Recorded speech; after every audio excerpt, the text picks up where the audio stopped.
Hello दोस्तों, आज मैं आपको अरुणाचल प्रदेश की एक लोक कथा सुनाऊंगा जिसका शीर्षक है आबोतानी गेंबू दुम्पू और गेहूं कीपू तागिन जनजाति की कथा। कहा जाता है कि मादा हिरण और कुत्ते के बीच भाई बहन का रिश्ता था। वे दोनों ही आबोतानी के साथ रहते थे। एक दिन आबोतानी ने दोनों को मछली पकड़ने के काम में लगा दिया। तागिन समाज में छोटी नदियों का प्रवाह अवरुद्ध करके तथा उसे दूसरी ओर मोड़कर मछली पकड़ने की पद्धति प्रचलित है। इसे तागिन में सअबोकपानम कहते हैं। उस दिन भी आबोतानी ने कुछ ऐसा ही करने के लिए दोनों को साथ ले लिया। नदी की धारा को रोककर दूसरी ओर मोड़ने के लिए बहुत मशक्कत करनी पड़ती है। सो गेंबू दुम्पू हिरण का नाम और गेहूं कीपू कुत्ते का नाम को सामग्री जुटाने के काम में लगाकर आबोतानी नदी की धारा रोकने में व्यस्त हो गए। कुछ देर पश्चात दोनों पशुओं को ठंड लगने लगी। ठंड से निजात पाने के लिए दोनों ने आग जलाई और आग सेंकने लगे। आग से निकलने वाला धुआं हिरण को परेशान कर रहा था।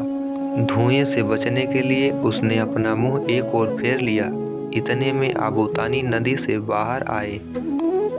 हिरण और कुत्ते को एक साथ आग सेकते हुए देखकर आबोतानी को एक शरारत सूझी। आबोतानी ने कुत्ते से कहा, देखो पेऊ कीपू, गेंबी दुम्पू तुम्हारा चेहरा देखना पसंद नहीं करता है, इसलिए वह तुमसे मुंह फेर कर बैठा है।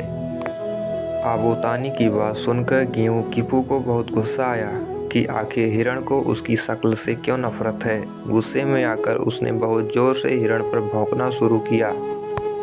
डर के मारे हिरण भागने लगा। आबोतानी के शरारती मन को इतने भर से संतुष्टि नहीं मिली। हिरण जैसे ही भागा, आबोतानी ने कुत्ते को उकसाया कि अगर उसमें दम है तो उस हिरण को पकड़ कर दिखाए। सो अपनी योग्यता सिद्ध करने के लिए कुत्ते ने हिरण का पीछा करना शुरू किया। उसने हिरण का पीछा कहीं भी नहीं छोड़ा।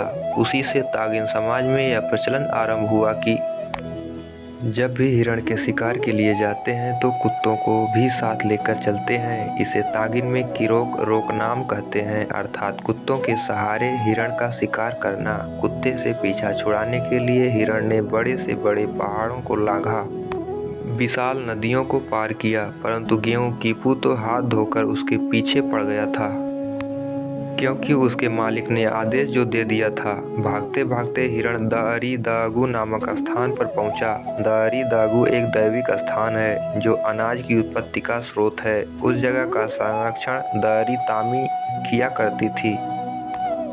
कुत्ते से पीछा छुड़ाने के लिए हिरण दारी तामी के घर में घुस आया।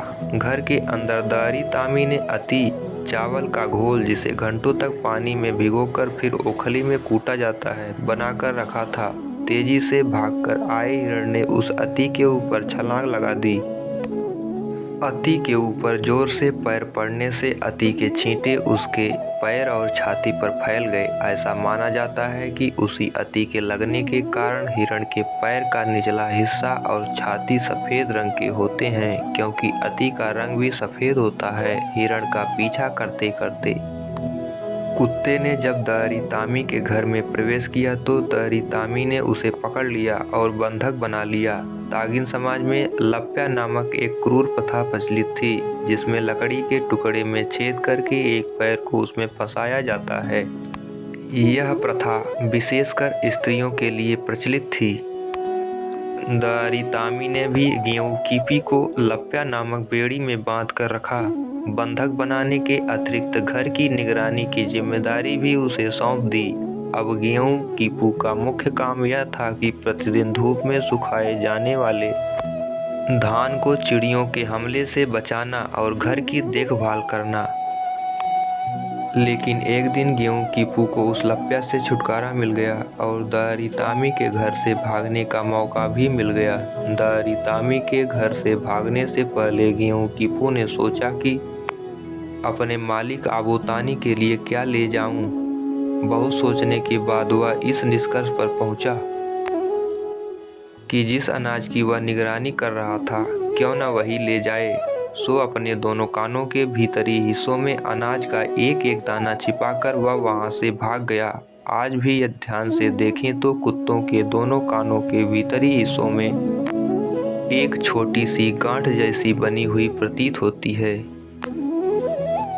माना जाता है कि उसी गांठ में वह अनाज का दाना छिपा कर लाया था। अपने मालिक के पास पहुंचकर कुत्ते ने अनाज के दाने को उसे दिखाया। उस दाने को आबूतानी ने मिट्टी में बोया, जो कुछ दिनों बाद अंकुरित होकर पौधा बन गया और उस पौधे से अनाज की उत्पत्ति होने लगी। उसके बाद उस अनाज की वृद्धि इस प्रकार से होने लगी कि आबूतानी अनाज के धनी हो गए।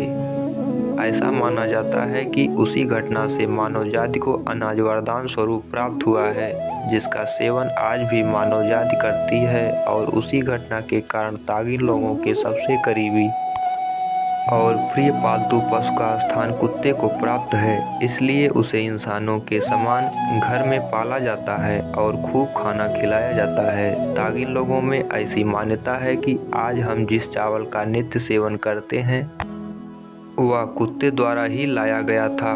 कुत्ते आज भी इंसानों के सबसे वफादार पशु हैं। तो दोस्तों, अरुणाचल प्रदेश की ये लोक कथा आपको कैसी लगी हमें कमेंट में ज़रूर बताएं और मेरे चैनल को लाइक, शेयर एवं सब्सक्राइब करना ना भूलें। धन्यवाद। आपका दिन शुभ हो।